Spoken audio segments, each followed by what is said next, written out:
here. It's an honor to have you. Thank you. I'm going to start with basic background questions just to get to know you. I'd like to know where you're from originally. I'm from Gyumri, born in Gyumri, and I was in Gyumri until I was about 7.5 years old before we moved to the United States in 1990. That's amazing. So how was life there? How was life in Armenia? Great memories, but you know, one thing that obviously highlights my memory in Gyumri is the earthquake in 1988. That is something I will never forget, obviously, and something that to this day I have memories of. But after the earthquake, I started school there in Adomik, and I was going to school in Yerevan and I was going to school in Gyumri. So I was enrolled in 2 schools for my first grade, and it was a bit challenging, obviously. It was a little difficult. Otherwise, just wonderful memories of the parks and the plays and the theaters. I did ballet as a child there. Spent a lot of time with my grandparents and family. I was the only child for a while, so just nice, wonderful memories. That's amazing. I mean, that's what you would expect from an Armenian family. So how was the transition from an Armenian, community culture to this American lifestyle society? Well, when we moved here to the United States, we moved to the South Bay, and so there wasn't a big Armenian population there. So immediately I was thrust into the American culture. I spoke no English, but I have memories of quickly picking up the language. It seems strange to think of this, but I feel like within 1 month I was able to really comprehend and speak and engage and understand. You know, children, they pick language up so quickly.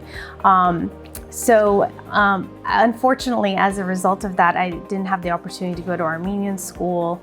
My Russian got rusty because I wasn't using it as often, and my focus became on learning English. So, with that being said, what's your educational background? How was school? You mean college? Anything, high school, college? Well, high school's high school. College, I went to the East Coast. I went to Syracuse University. I just always envisioned going to the East Coast for college, so that I ended up there. I didn't know that they had such a great broadcasting program there at Syracuse, the Newhouse School of Communications. So while I was there majoring in international relations, I double majored, because I figured, here I am, I'm going to suffer through all of these cold, harsh winters. I might as well leave with a major that this school is really known for. Now looking back, it all makes sense. This is what I was destined to do. At the time, it wasn't really. I kind of fell into this position. I kind of fell into this major. But my genuine curiosity for people and things, and always being drawn to the action of whatever's happening, it all just kind of fell into place, and this is what I ended up doing. Well, my question was going to be, what made you really go into this career? So while I took a trip to Armenia after college, and during that trip, my passion for journalism really ignited. While we were there, I was bored just going to restaurants and to people's homes. You know how it is. And you kind of have this tainted view of being a tourist. You don't really get a sense of what real life is like. So it was nice to grab a camcorder, and it became kind of like a hobby, just something to do to pass the time. I went around town interviewing people, visited a school and an orphanage, an elderly home, different places. And I have all these tapes, boxes of tapes to this day that I say one day I'll make into a documentary. But during that time, I think my passion for just connecting with people and telling their stories began to develop. And after that trip is when I decided, you know what, this is something I really would like to do. So when we came back home, I began to intern at a number of places, KFI Radio, ABC TV here locally for Channel 7, City Cable in Torrance, where you actually get to be the reporter and go out and do stories. All at once, I went from no internships to 3 internships. And at that point, I decided I'm going to pursue this, and put a tape together, got a job in Idaho Falls, packed my car up and started driving. had no idea where I was going or what I was doing, but ended up there, and after 2.5 years, moved on to Portland, Oregon. And after 2 years there, ended up back here home in Los Angeles, which has been a blessing to actually work in your own hometown. That's amazing. Wow, okay.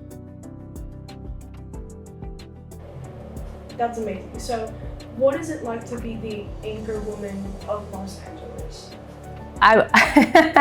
Not the anchor woman of Los Angeles, but for Fox 11, Good Day LA, it's been an incredible experience. I'm coming up on my 9 years here back in Los Angeles, and 9 years with Fox 11 in March. So thank you. Time has really gone quickly. It's amazing to think that so many years have passed, and they really were wonderful with me. I got the opportunity to right away basically get on the anchor desk and step out from being in the field and have such an incredible position and platform to be able to amplify my voice and to do what I do. I think of it as a blessing every single day. Not a day goes by where I've taken for granted what I do. I truly drive into my parking spot every morning, and before I walk into that building, I say a little prayer and just thank God for the fact that I'm doing what I'm doing. I think it's important to always be humble and remember where you've come from and what you're doing. And in this line of work, and really in anything that you do, things can be taken away from you instantly. Nothing is forever, and everyone's replaceable. Like, that's just how life is. So enjoy what you have while you have it. Never take it for granted, and always work hard. I think when you get to a certain position or a level, instead of slowing down or thinking you've made it, you should work even harder. You shouldn't slow down. I think I work at 110%, not 100% right now, because if you don't, then you run the risk of slowing down and losing it all, right? So you have to always work hard and harder when you get to where you want to be. So what is one of your favorite projects you've worked on? I was thinking about this. I don't know if I would say my favorite project. I would say something that was most important for me happened most recently. With the war in Artsakh, for 2.5 months straight, during the war and after the war, I was very busy trying to put stories together in order to tell the story of what was happening, from volunteers to doctors who were going there, to nurses, finding people who were there making a difference, talking about important topics like activism or prisoners of war, or interesting pieces like the Halo Trust, which is something that this UK-based charity does in order to demine or leftover minefields and the explosives that are left over following a war. So these were little stories that I was able to tell to keep the conversation going and to keep the audience engaged. It took a lot of work. It took a lot of effort. It was very consuming, physically, emotionally, mentally. But this experience really reminded me why I got into this line of work. It reignited my passion for journalism. I think sometimes we all fall into this routine in life, and it's important to find that passion that keeps us excited, looking forward to waking up every morning. And what this experience did was reignite that passion for me, to remind me why I do what I do, why I have the position I have, to never lose sight of that. And it just was a great reminder. So I think it was one of the most important projects, if you could call it that, most important experiences happened for me most recently.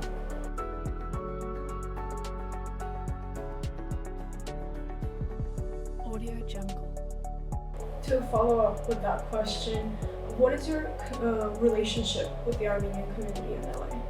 Well, I've been very lucky to have them right away embrace me and welcome me into the community. This is a reminder of how we Armenians are there to support one another, and we do a phenomenal job when it comes to this. you know how it is. Anytime you're watching television and you see an Armenian last name, or you're reading something and you get so excited, you pause it, you rewind it, you want to tell people about it. That was the reaction I received when I first was on the airwaves here in Los Angeles, which I continue to receive. The messages of support and just overwhelming feeling of just, belonging to a community. This was one of the other reasons I came back to Los Angeles. I had opportunities to go to New York City. I had an opportunity to work overseas in Russia for ABC Network, for the Moscow Bureau. And those were very tempting opportunities. But the reason I came back was for my family, of course, first and foremost, but also because I wanted to come back to this community. Being such a large community, I wanted to be somewhere where I could make a difference and highlight us as a group of people, which I thankfully have been able to do, and just have our voices heard, depending on whatever the topic is. I view it as my duty, and it gives me a great sense of purpose because it's bigger than me. It's something much greater. It's about all of us.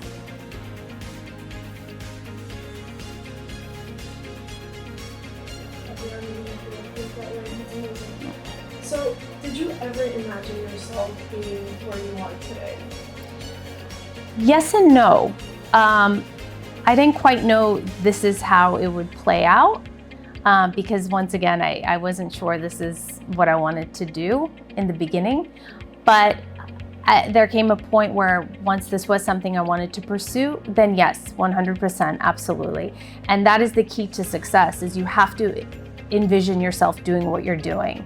You have to have that vision and you have to see yourself doing it, because that is how you are going to be driven enough to pursue it. So when I had those cold, snowy, lonely days in Idaho, where I would pull over on the side of the road and think, how am I going to complete this assignment where I have to shoot my own story, edit my own story, and do everything by myself, and it was difficult. I saw the light at the end of the tunnel, which was really this. I was able to see that. And so when you see it, you believe it, and then you work toward it. Absolutely.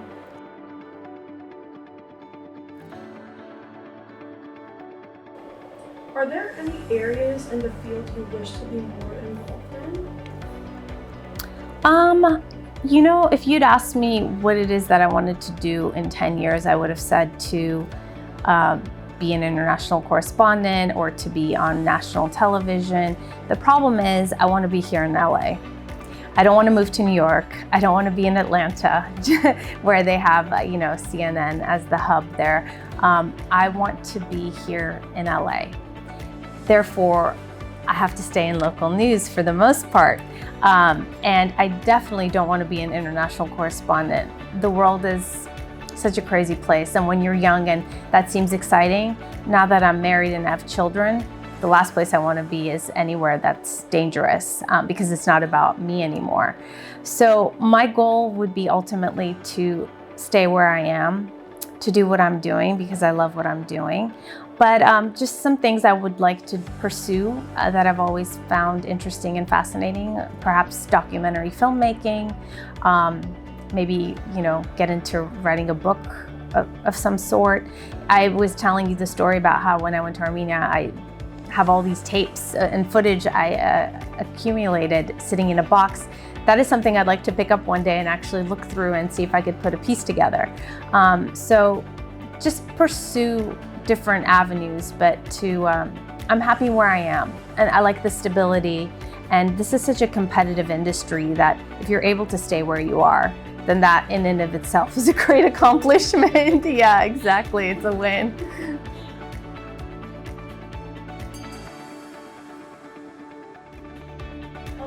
Besides, talking about what's up in Armenia on the news, is there anything else you got to do to help the war that was happening and still happening kind of, and more than just raising awareness on Fox? Well, I think what happens now, you have this wonderful the good and the bad with social media. I think we all saw that and experienced that recently. It's not just about sharing what's happening on television. You also have an avenue you can pursue with social media where you acquire many followers, people who are non-Armenian, people from around the world who now you're able to reach. And so you're able to extend that awareness and have it spread into whatever it is that you decide to share with the world on social media. And then you establish yourself and you become a part of the community and a member of this community. And you begin to make friends, take interest in things, maybe work with different charities and organizations, and you go beyond just sitting on the news and talking about whatever it is you're talking about. So you're just kind of growing. As you're growing in the field, you're growing as a person, and that's one of the things I love about this job and journalism is it really opens you up to different experiences, to different people. You meet all kinds of people and you see all kinds of things, and you become very much open-minded and your perspective changes. And I think that this job has really challenged me and helped me grow into who I want to be and who I am. It also just makes you reevaluate things and makes you want to be a better version of yourself. So is there anything else, a dream per se, that you're thinking of doing besides your career right now? I would love to do more with Hayastan at some point. Being here is one thing, and helping in whatever way I can is one thing, but it would be nice to be more involved in Armenia with the youth there.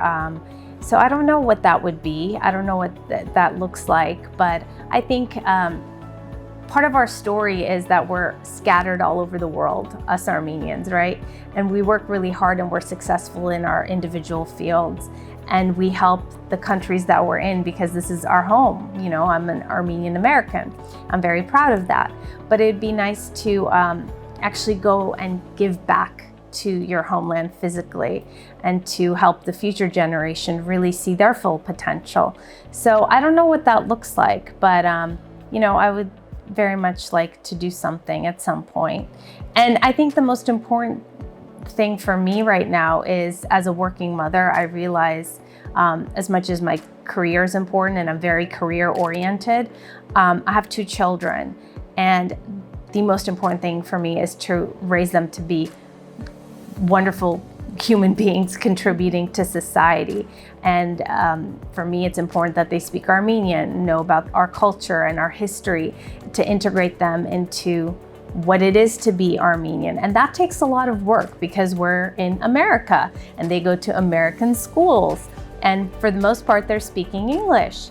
And so it's become very challenging. It's not easy at all, and I realize that.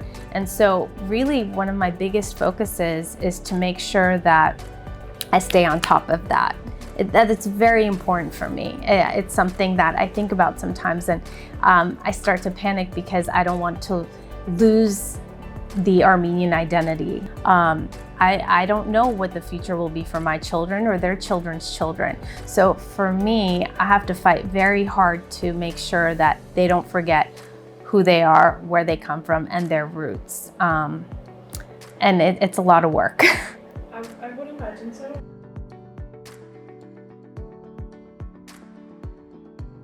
How do you feel your work has impacted others and even yourself as well? I think I'm fortunate enough to, with the audience I have, to have many people approach me or send me messages saying, thank you for shedding light on this topic. Or when it came to the genocide, when I first came to Los Angeles, when I first spoke about it, and I believe it was 2012, 2013, our emails were flooded with viewers saying, I didn't even know what this was. I'd never even heard about it. And I realized at that moment that I have a voice and this incredible platform, and I need to use it, and I'm going to use it. And it was so fulfilling to know that that day, that topic, the Armenian genocide and what we were speaking about, had really resonated with so many people, and people began looking it up, reading about it, writing about it. And it made me feel like I was making a difference at that moment, because I was sharing a part of history that many people hadn't been exposed to. So that is just very gratifying. And also, I think it's important to be able to show the younger generation that there are other avenues to pursue aside from being a doctor and lawyer, which is what you're told to be when you grow up in an Armenian household. And I think the importance of having representation, right? How important it is not just to be on camera, but to be a producer, an editor, a photographer, a writer. These are parts of media where you're able to have a voice in and an influence in. So whatever it is you decide to do, just think about how it impacts other people, and it goes beyond just you having a job or you having a career. It's something bigger than you. And so I always take that into account with whatever it is that I'm doing. How am I representing our community? How am I representing Armenians? So, one last question, and I think this is pretty important for students like me. What advice would you give to those who are trying to pursue the career that you are in right now? To find your passion, number one, and to work really hard, because you can't just wait for a lucky break, and never take the easy way out, because what seems like the easy way out, it's going to take you longer to get to the right place. So always work hard and really just focus on yourself. It's easy to get distracted and things can become very competitive. But if you're just focused on being the best version of yourself and perfecting yourself, then you're going to be successful in whatever it is that you end up doing. Thank you for being here again. Thank you. A great interview, and we got to get some insight on you and your career, amazing career. Thank you. Thank you. Hopefully it's just the beginning. I feel like I'm still young and there's a lot to be done. So we'll see. I always say whatever God's will is, I just leave it up to Him and wait for it, and then take note and follow my path.